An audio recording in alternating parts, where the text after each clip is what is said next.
world, my name is Nicholas Montez, and you're watching my YouTube channel, Nicholas Montez.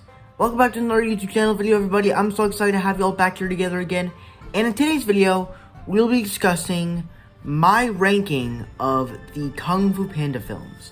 Now, if you're wondering why am I doing this, it's basically because, if you watch my Abominable review, which technically premiered 5 minutes ago, it started premiering 5 minutes ago, because this video is premiering at 4:40, and that video premiered at 4:35. So technically, that's how it's going.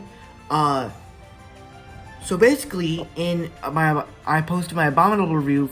I premiered it. It premiered 5 minutes ago, which means in that video I talked about Kung Fu Panda 3, which basically closes out the Kung Fu Panda trilogy. Now, I probably would have done this back when I reviewed Monsters vs. Aliens, when I talked about, Kung Fu Panda, but, you know, it's too late for that now, so I thought that with the series that I'm doing right now, with the conclusions that I'm reviewing, with the movies and stuff, I think I would rank them. So, here's my ranking of all 3 Kung Fu Panda movies.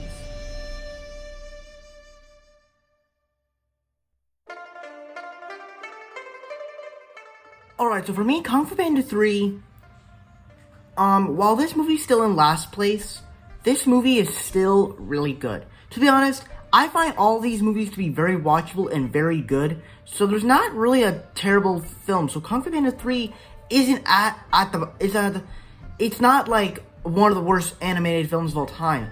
I put this here, but I'll explain in a minute, but this is, the whole Kung Fu Panda trilogy, I think is a very good trilogy. So there's not really a bad movie in this list. But the reason why this is a number 3 is because well, first off, let's talk about the good stuff on it.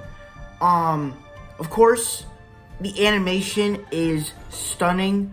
When we explore the spirit realm, when Po and Kai are fighting, or Oogway and Kai are fighting in the spirit realm, the whole world of the spirit realm just looks so cartoonish, like so beautiful, and I just love the way it looks, and the way like that scene before Kai goes back to the mortal realm, the whole way it was put together was just looks so good. And also the action, this movie also delivers more action that you loved from the original 2 Kung Fu Panda films, especially that sequence where the Furious 5 and Po are fighting. The first scene where the Furious 5 and Po are fighting the zombies for the first time in the Valley of Peace Village, and they do so much clever things with the action, especially doing, you know, having Po's family do some of their own kung fu with Mei Mei using nunchucks and hitting the zombies with them, or bumping or using a duck and roll things to attack the zombies. So they do have some very clever action sequences with the kung fu, but they also do something new with the action sequences as well. Also, I love the way that the character arcs, for the way that characters are in this movie, are just well done. Po's story in this movie just is more elevated, and I really like it. So there's a lot of things to like in this movie, but the reason why it's actually at the lower part of the list is because, first off, they don't have much of the Furious 5 in this film, and the Furious 5 are some of my favorite parts of the first 2 Kung Fu Panda movies, because while they are played by fun actors, Angelina Jolie, Jackie Chan, Seth Rogen, all those, Lucy Liu and David Cross, their characters in this film aren't that great, because most of them are basically turned into zombies. They get now the actions, they do have some interactions with Po and stuff like that at the beginning of the film, especially when they fight the zombies, and then what they sort of split up, and then they get captured by Kai, and then it's such a weird way to do with their characters. And I feel like that their characters were a little bit were a little bit not very well done. And also Kai as a villain, Now, obviously, you like him because he's J.K. Simmons, and of course, J.K. Simmons is fun, as you've seen him in Megamind, where he plays the head of the police officers that captured Megamind, or if you've seen him in the Spider-Man trilogy. He's a fun actor, also a fun voice actor, which he's played Kai and Mayor Lionheart in Zootopia, which came out 2 months after this film. But his specific motivation just feels very generic. Where, when they tell the backstory of Kai and Oogway, he's like, "This is the power, but Kai wanted the power of Chi all to himself." And like, it's not a very motivational thing. And it's like, once you think about when he gets all the panda's Chi, what's gonna happen after that? What's he gonna do? Is he gonna invade the whole world? Like, what's gonna happen after that? So it's kind of weird the way his story is kind of told, but still, I think he delivers. The way he does some action sequences, it's pretty cool. But just his character is not that very good. And sometimes I think that this is the film that I feel like has the biggest tone issue, because there's times where it can be very funny and very serious, but I feel like the way it handles that tone in a very weird way. Now, all the serious moments you felt, it brought some character arcs to the table, but almost every scene, basically every scene that we had that was a joke, I laughed at. But the problem with it is that they didn't know how to balance the tone in this movie. And then I think, the last thing is that it just does not feel fresh.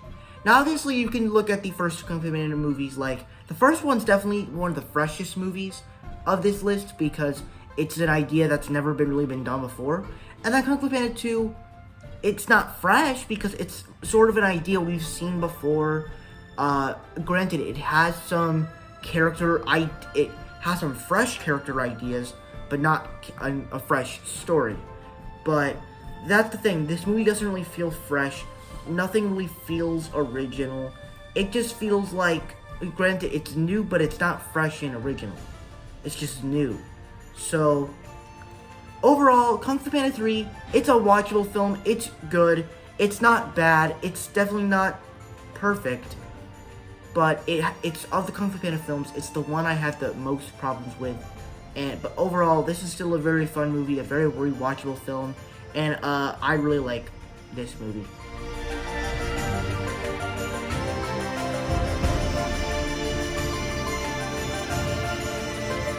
Now, Kung Fu Panda, I love this movie. This is one of my personal favorite DreamWorks movies, as well as my personal favorite film of this series, because they literally take this idea about a panda doing kung fu, and they handle that in a very cool way.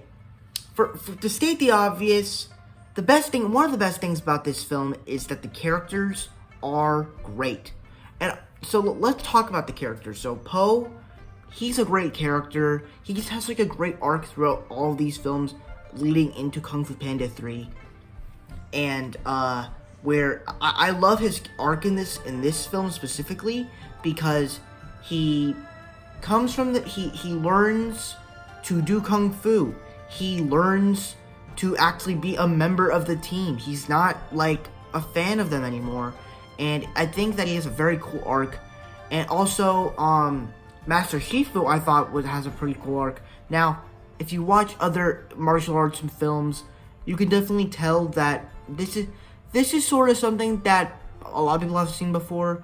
I'm not sure if I've seen before, but for me, this sort of story with him and Tai Lung, I think that it's sort of fresh and new. And I think that the way they explore Tai Lung and Shifu's story together, I think that the way they explored that story just really does a great job of exploring characters, where they really have, where they basically have regret, redemption, and Shifu has just such a great arc in this film, where he has to, because of what happened in the past of somehow making him the monster, because he's responsible for making a monster, he has to go fight Tai Lung, so that he has to sacrifice himself to defeat this monster. And that's a very cool arc. I loved that message that they had to do with him. Like, before Furious 5 and them had to leave Shifu, and he was like, then I will die knowing that I have defeated that I have killed my mistake. Something like that. I don't remember the full line, but I remember a lot of lines from this movie. But also, it really just, so yeah, it has a lot of powerful themes, and it also handles the character arcs, the relationships very well, and then of course, this movie is very funny. Of course, casting Jack Black in the main role as Poe, like I said before, really good voice actor. He just has a lot of funny moments, especially the scene where Poe basically is trying out the Furious 5 training session, and he's not doing very well, and so he basically gets hit in the nuts by one of those monkeys or one of those mantis things, and he's like, "Oh, my tenders!" Like, that's one of the funniest lines of the entire film. And then, of course, the Furious 5 themselves, I thought were actually pretty good introductions, and they were pretty badass characters. All of the characters have some thing that you like about them, especially Tigress. I felt like that since this film, I think that she's probably the most likable character of the Furious 5, because as we go along throughout this trilogy, we start to like the relationship between Poe and Tigress, and I really like that. But all the other characters, Monkey, Crane, Mantis, Viper, all likable, and all played by amazing voice actors. I also love how they casted Jackie Chan as Monkey. That's such a cool thing, especially how Jackie Chan is in a lot of martial arts movies. Karate Kid. I know Kung Fu Panda came out before this movie, came out before Karate Kid 2010, but he was in Karate Kid, he was in the first 3 Rush Hour films, which are basically martial arts films, because he does do some martial arts in those movies. But yeah, and then you have David Cross as Crane, Lucy Liu as Viper, so really the whole voice cast is good, and even the guy that plays Tai Lung is also good, which I actually think he has a pretty good arc in this film as well. And also the animation and action is also really good. So this movie just has a lot of great stuff coming to the table. So I personally love this movie, and it's personally one of the most rewatchable films of the DreamWorks canon. And yeah, I really love this movie.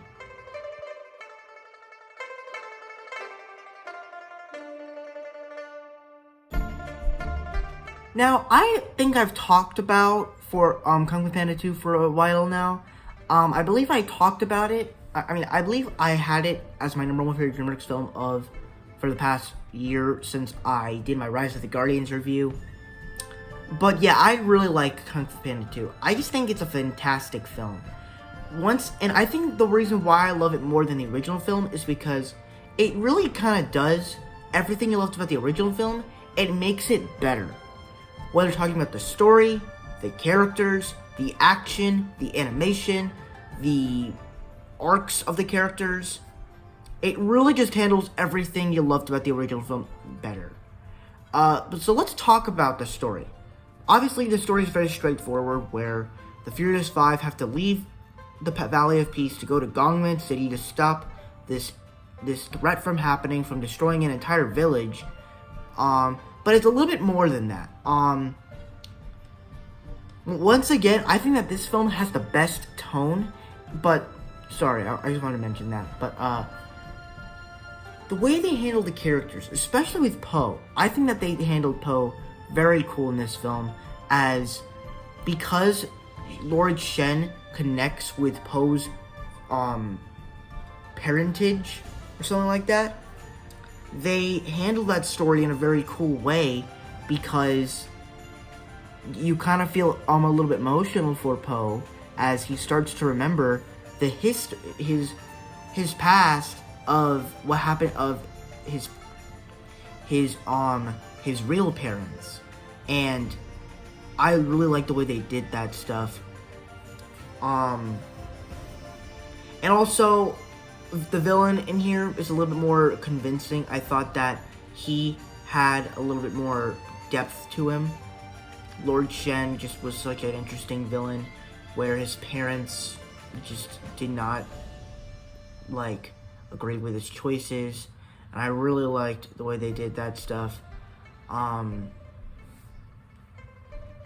also, some of the other characters, like I said, we get more interactions with Po and Tigress, which I actually really like in this film, and I just love their interactions with them. And there's just a lot of these comebacks from earlier in the film.